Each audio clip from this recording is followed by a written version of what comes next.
حضرت بلال بن رباح، آپ کے والد کا نام حضرت رباح تھا، حضرت بلال کے والد۔ وہ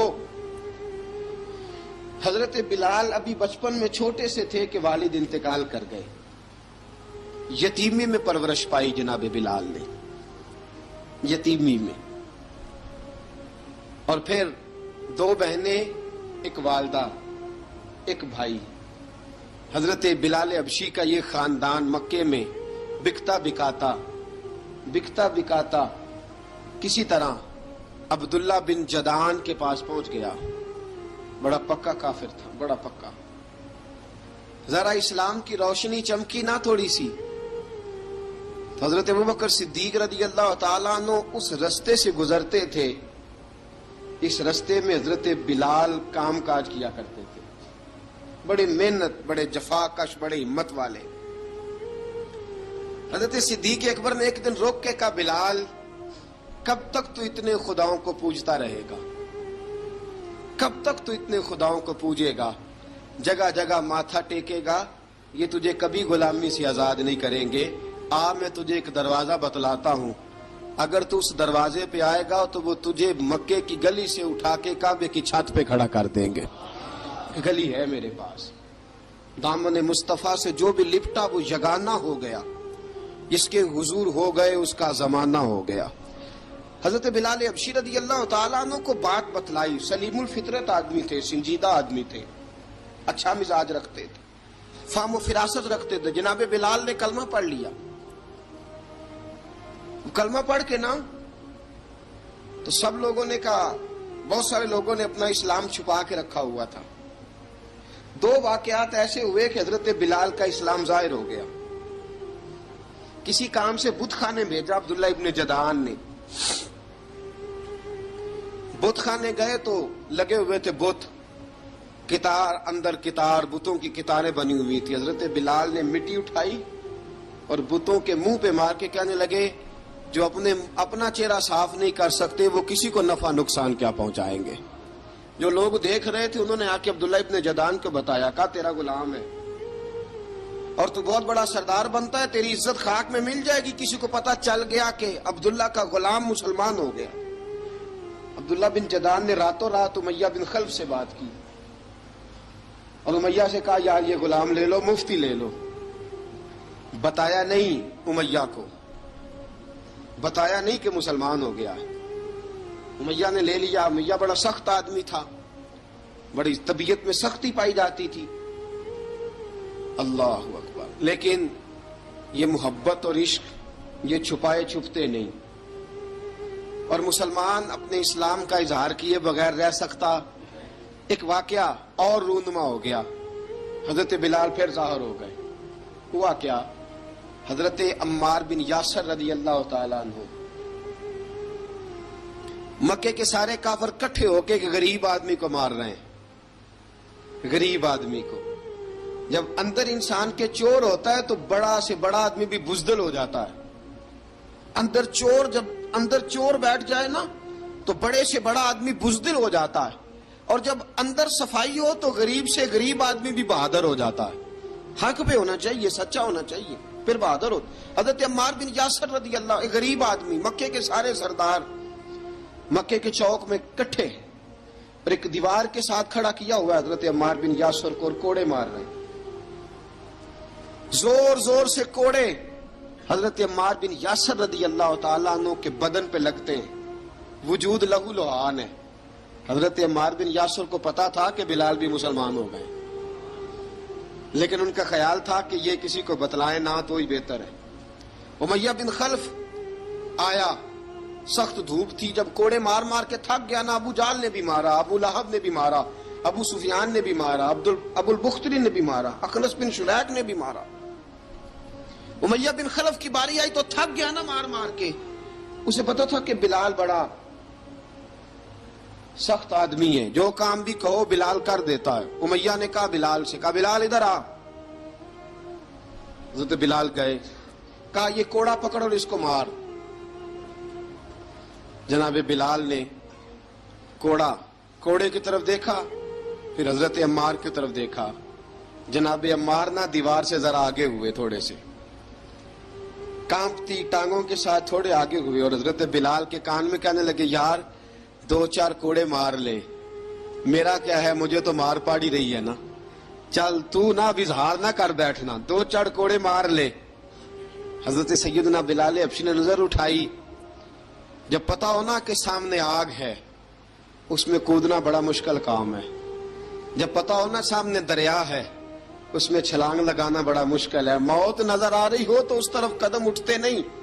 حضرت بلال کو پتا تھا یہ سارے کٹھے ہیں اور مجھے بھی ماریں گے.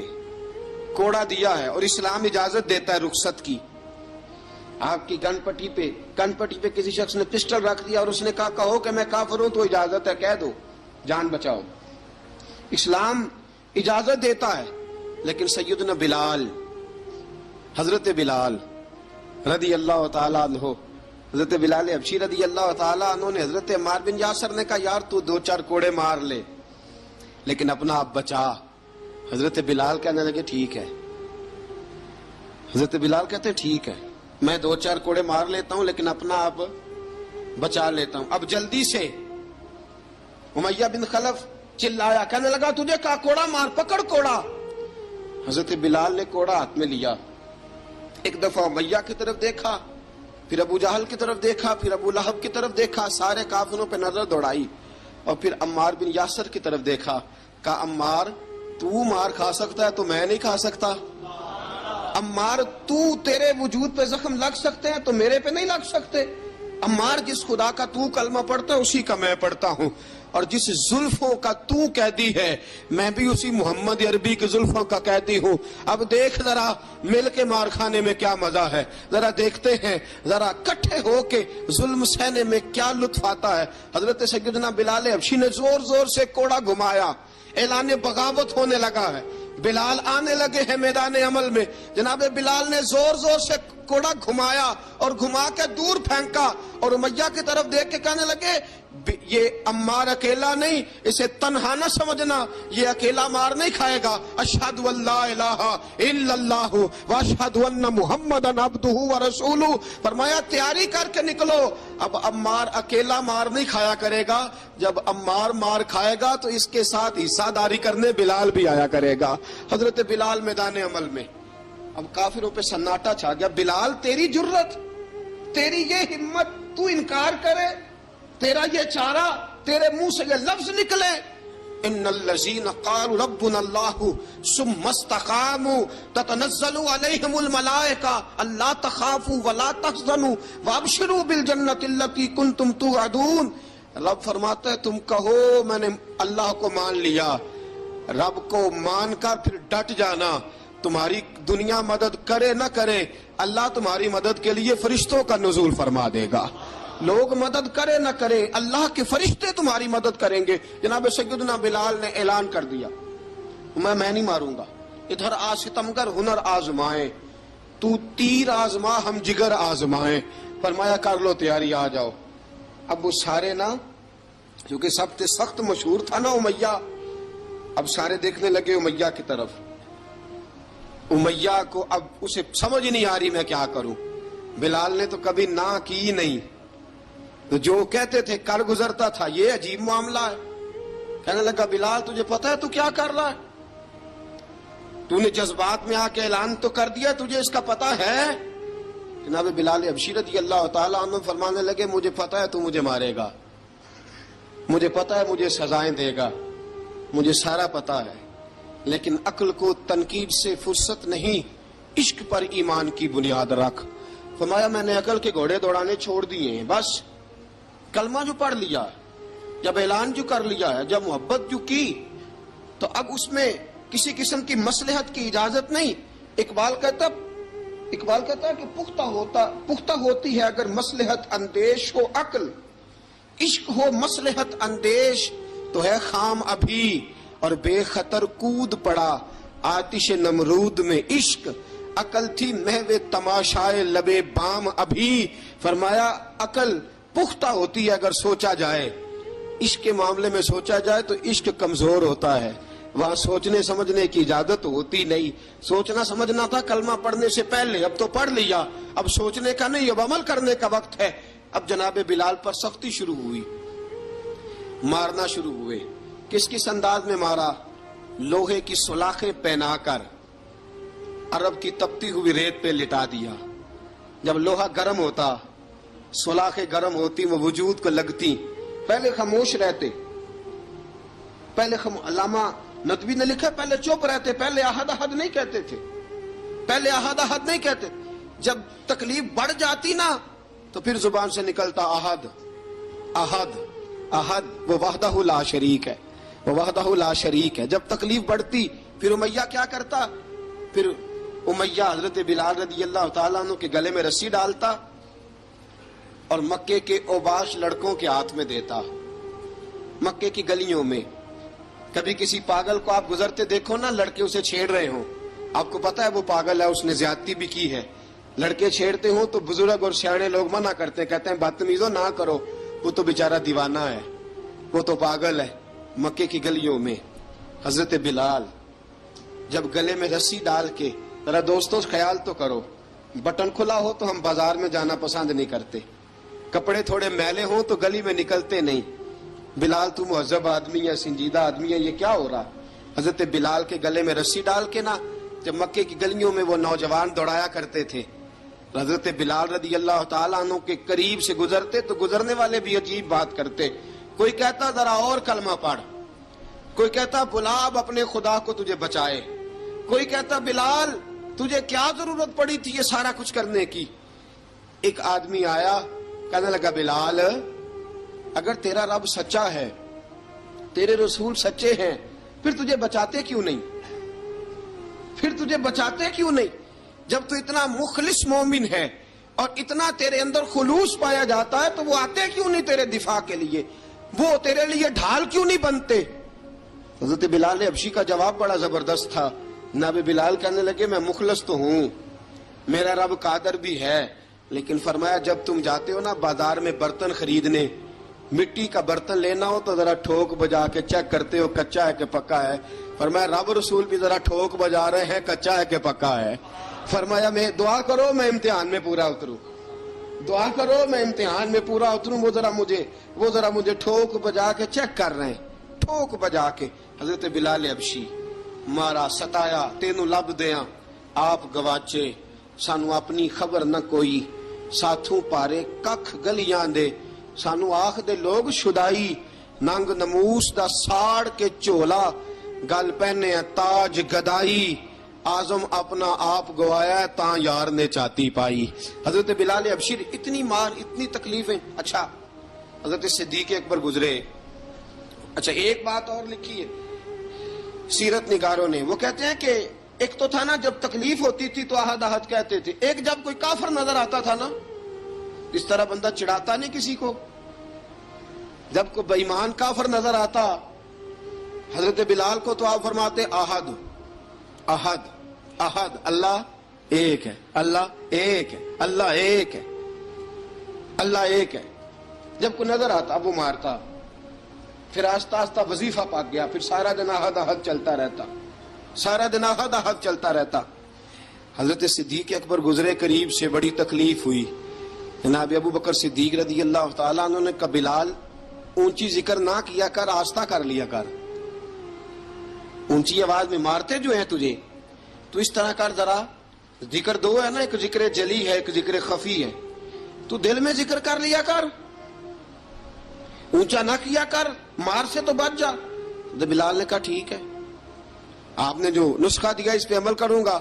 2 دن حضرت بلال حبشی نے دل میں ذکر کیا، مار ہی نہیں پڑی، مار ہی نہیں پڑی. جفا جو عشق میں ہوتی ہے، اقبال کہتا ہے جفا جو عشق میں ہوتی ہے وہ جفا ہی نہیں، ستم نہ ہو تو محبت میں کچھ مزہ ہی نہیں. حضرت بلال کو مارنا نہ پڑی، 2 دن مار نہ کھائی تو تیسرے دن امیہ داخل ہوا تو کہنے لگے احد احد احد. اس نے پھر پکڑ لیا درہ، پھر اٹھایا کوڑا، پھر لگا مارنے. جناب حضرت بلال حبشی رضی اللہ تعالیٰ عنہ کو مار پڑ رہی ہے. جناب صدیق اکبر گزرے، کہا بلال تجھے منع کیا تھا، تو پھر شروع ہو گیا ہے. کہا حضور آہستہ ذکر کرنے میں مزہ ہی نہیں آتا، یہ مجھے مارتے نہیں، کسی کو کیا پتا چلے گا کہ بلال پہ سختیاں ہو رہی ہیں. حضرت بلال حبشی. اب سیدنا صدیق اکبر فرماتے ہیں کہ رسول پاک گزرے